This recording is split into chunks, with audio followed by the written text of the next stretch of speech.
All right, so part two of a four-part series. The first part we touched on a lot of the chassis and drivetrain components, a lot of the toughs, if you remember, tough ply, tough pex, tough coat. We're gonna blast right into segment two here, part two, with some of the things you can see when the coach is completed, but you may not know how they go together, why we do things certain ways, what's the purpose of that, why did you put this there, why did you put this here, things like that. So the first thing I wanna touch on is another one of those industry standard type components, and that goes down to the luggage bays that are put on the outside of the coach. You may open up a luggage door and you look on the inside and you see this carpeted or fabric material. That's typically called ozite.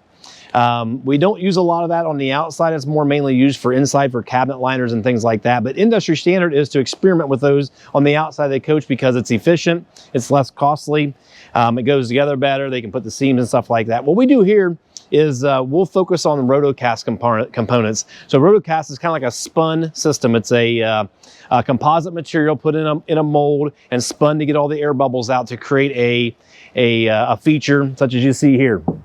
So it's a solid on the outside.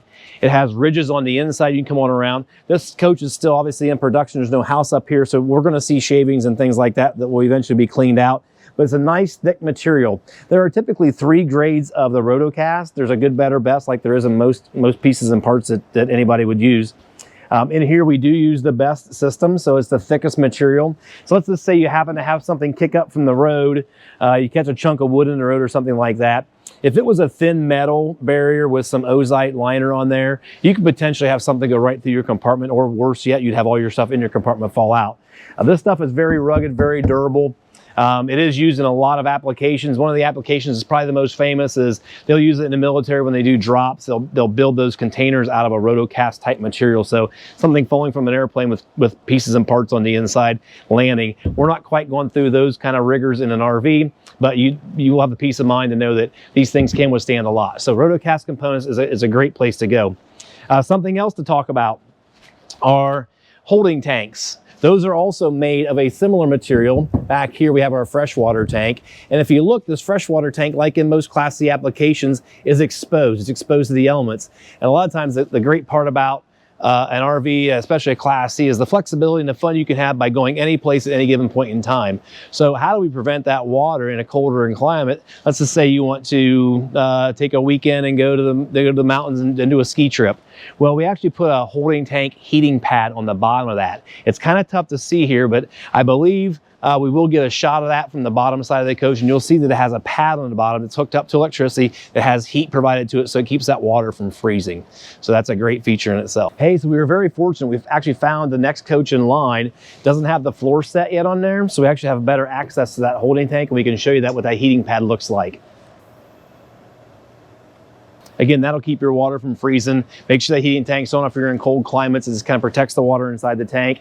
Remember, you do have that PEX tubing all throughout the coach, which is going to prevent a lot of water from freezing. If it were to get cold, if it were to freeze, it does have the capacity to expand and contract. So all those components should be good.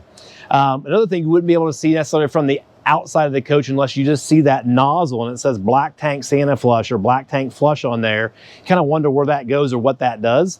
So our black tank is located here, and you'll see this going in, this wire going in, or this line going in. It's actually routed to the other side where we're going to have that inlet on the outside of the coach. But what it does, it goes in and it sprays through here. So your black tank is pitched towards the driver's side of the coach, or in the industrial, we call that road side of the coach. That's where your knife valves are going to be when you pull those to evacuate your tanks. So when you put the hose on the outside to spray water in here, it sprays inside that tank to flush out any debris that may be left over after the final drain has been taken care of. Something else to touch on is we all know that most of these Class Cs have a generator, anywhere from a 4.0 Onan to a 5.5 Onan if you get the dual roof AC option. The brand is probably more important. It's Onan, it's Cummins, it's well known, it's worldwide. They've provided the RV industry generators for years and years and years, and one way to detect if you have an Onan generator is, one is the word on the side of it, but also two, if you open up that luggage door and you see that green generator, which is, we actually have one sitting right here getting ready to go in this coach.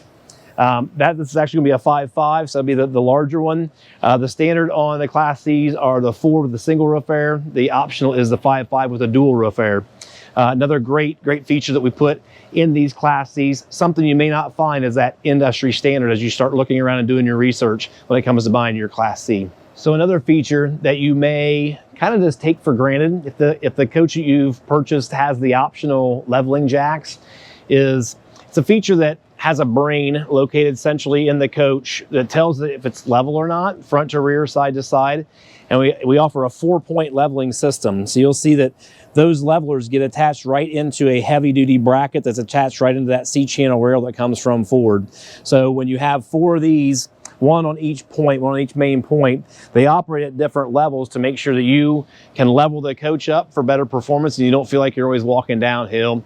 They are automatic. And they also have a manual feature. So if you wanted to tip one up to get the water to run off the condensation off your air conditioner or something to run off the back of the coach, you can do that. But it's one of those things that you may notice you may see a leveler go down, but you've never seen how it's installed. And that's just another feature we want to be able to show you here. We have a couple more in this segment. We're going to move up to the next unit. Be right back with you. So we're down to 3 in this segment. 3 things I want to make sure that you are aware that are on this unit, that you understand kind of how it works or what it does. And then I visually want you to see where these components go and what they do. So we were fortunate enough to find a 1,000-watt inverter. It's on the bench here getting ready to be installed in the next unit. So what does an inverter do? An inverter actually takes your 12-volt battery power from your 6-volt deep cycle batteries, which we put a pair of those in there to create a 12-volt circuit. What that'll do is it'll take that 12-volt power and it'll invert it into 110 power like you'd use in your house. So for your refrigerator, any kind of outlets you plug stuff into, chargers, or for your phone or your tablet, things like that that require 110, this is the guy that does it. So you typically have 3 forms of power sources for 110 in an RV. One is the shore power. Now, industry standard in a Class C motorhome is to provide you with 30 amp service. 30 amp service can run a roof air and maybe a few other smaller components, but it tends to drag down when you have an air conditioner going, you fire up the microwave, you got a couple of lights on, some things are plugged in. 30 amps not the best, and most campgrounds have actually gone away from 30 and actually gone to 50. So if your unit has a 30 amp power source, you're going to have to put a pigtail on there to plug in at the campground to drag your power down.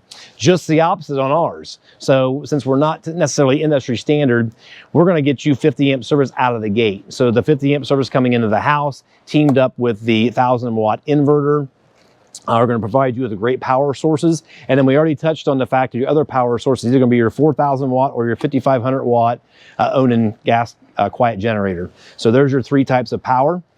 Something else we want to touch on is very, very important is we're using a tankless water heater in the Class C instead of a tank version. Industry standard is to provide a 6-gallon tank water heater that continually has to run when there's demand to heat the water up inside that 6-gallon tank. And once that water is depleted, it takes a while to recover. On a tankless water heater, it's very similar to a residential system. The water actually flows in copper coils around the burner to have continuous hot water. If you're hooked to city water at the campground or at your house, you can have continuous hot water. Leave your faucet on as long as you want to. You can leave your shower run as long as you want to. You're not going to run out of hot water, as long as you're not overfilling your tank, or if you're hooked to your to your main water tank, you could potentially run out if you leave it run too long. But if you're at a resort or a campsite that has sewer and water hookups, your flexibility greatly increases on what you're able to do. We do have a couple pictures or a couple places in which we could see a water heater, but if you want more information, you can always jump on our website. You can always jump on, and Google tankless water heater and kind of figure out the ins and the outs of that. And then one last thing, I wanted to show you the bottom side of the slide out room. Industry standard is to put what they call a Darko liner. It's like a fabric-y type material on the bottom of the slide bottoms. Well, those slide bottoms go in and out every time you run the room, either extend or retract. And there's always a certain level of abrasion. So what we actually do is we do what we call an enduro liner. It's a fiberglass composite that goes on the bottom of that belly to provide you with the best resistance, the best rugged and durable surface that we possibly can, and get away from that fabric which can tear. You can rip it starts to fray and hang down over time. And fabric is just not meant to be outside. Fiberglass, again, is meant to be outside. It's very good. We call it enduro liner. So our next stop and our last stop in this segment will be right down there. Okay, so I found a motorhome in production that has a slide room extended so we can get a peek underneath at that Enduro liner I was talking about. Keep in mind, it's a fiberglass composite, so it's going to be durable enough to withstand the elements on the outside of the coach and not going to be putting you in a position where you have to be concerned with that Darko underbelly fabric tearing or ripping or anything like that as that room goes in and out. So take a quick peek underneath there, and this will be wrapping up for our next segment. All right, we'll see you soon. Hey, as you can see behind me and to the side and to this side, we're getting pretty close to making this motorhome come to life. We've touched on the chassis, the platform, all the components you necessarily can't see while the coach is being built. We're starting to get a floor on here. Our surfaces are on. You can still see behind me we have some other components that obviously haven't gone in yet, but we're really getting close. We have about 20 things left, so 2 more segments, part 3 and part 4, and we're going to get out of the manufacturing facility. We've got a couple finished pieces across town. We're going to track those down, and we'll call this a wrap at the manufacturing facility, and we'll see you across town.